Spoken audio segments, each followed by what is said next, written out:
Des Rocksteady, King of the Pit TV. I got put on a record recently via the Patreon. A metalcore record. Early 2000s.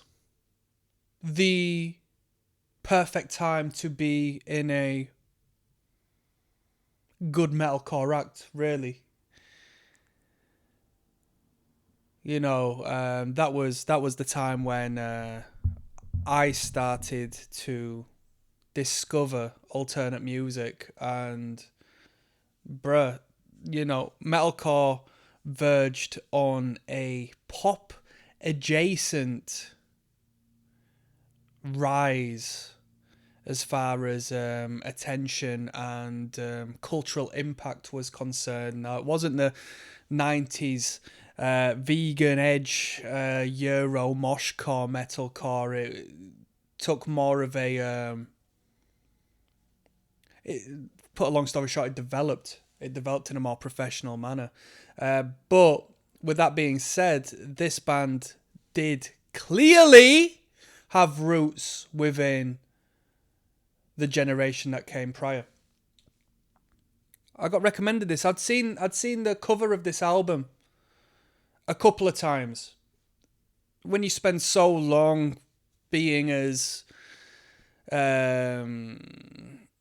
adventurous within the realms of hardcore, brackets, autistic, special interest within the realms of hardcore and mosh music, at some point you might come across the album cover from time to time. It's not like nobody knew of this band or nobody knows of this band. But we listened to it, and I did a little bit of research afterwards. I looked at the Wikipedia page. They put one full-length record out, and they broke up after 3 years. You correct me if I'm wrong. Potentially it was 4, 1999 to 2002, I think their run was. And let's just get into it. This is the band in question. I think if this band was to continue onwards and continue putting out records, arguably they could have been the best band in metalcore. And I say that due to the professionalism and the quality of the music I've just heard, in relation to the fact that they only put one long record out and they were kicking back after 3 years. This is the band in question. 7 Angels, 7 Plagues, yeah? I mean, the album artwork, jazz influenced perhaps, is brilliant in itself.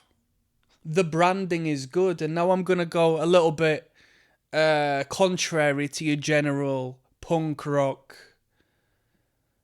talk by saying the branding is good.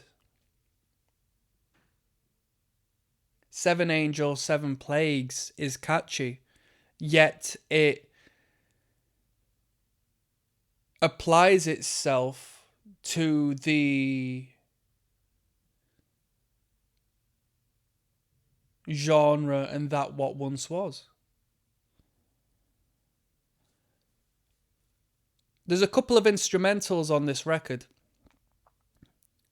which, to me, is a showcase of how applicable this band could be given the right label picked them up and said, bro, we're going to have to fund something.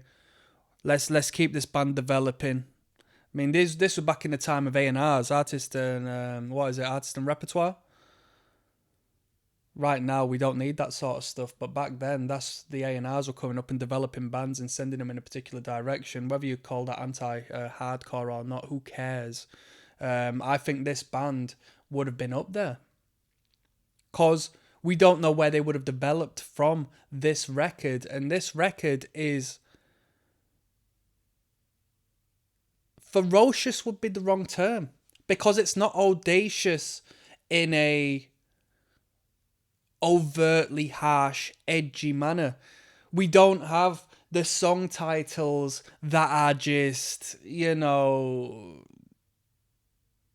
word salad, edgy, poetic, like pseudo poetic scripts, which we got from a lot of metalcore. To this day, there is a revival of metalcore in my local community, at least, which are giving a great homage to the scene kids and the brutal kids of the 2000s that I was ever so familiar with, and they're sort of still going into that realm, and I don't like that. This band approached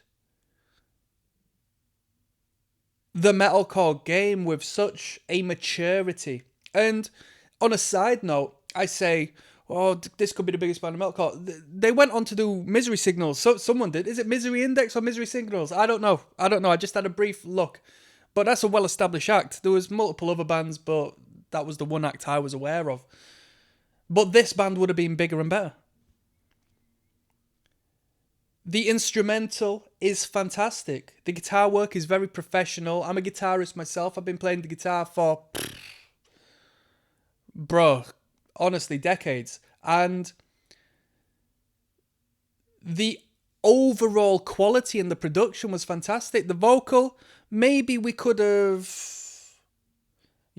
truth be told, if this band wanted to be the best metalcore of all band, and if it was to go on an upward tangent and be the best metalcore band, we're going to have to incorporate a little bit of clean singing. That's the way it is. That's the way it is. If we want to broaden the market and start selling tickets at these great big venues and so on and so forth, we're going to have to sell out a little bit. We're going to have to get some clean vocals in there, like what we did have in the mid-2000s with these epic global stage metalcore acts that were appealing to such a broad market. The term metalcore sounded ridiculous. They were metal bands at this point. It was metal.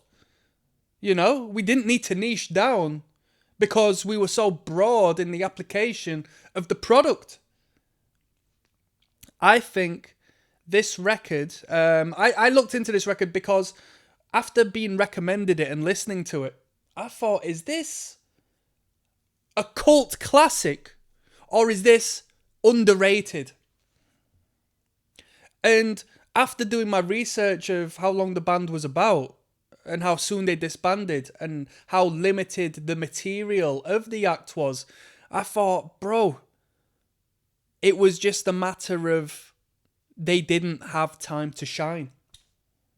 And maybe if you were around during these times and saw this band, you could disagree with me. But me sitting here in 2025 with a broad palette of experience as far as consuming music is concerned, being a consumer of hardcore adjacent and metalcore adjacent music, I hear such quality and such brilliant room for development that I think this band genuinely was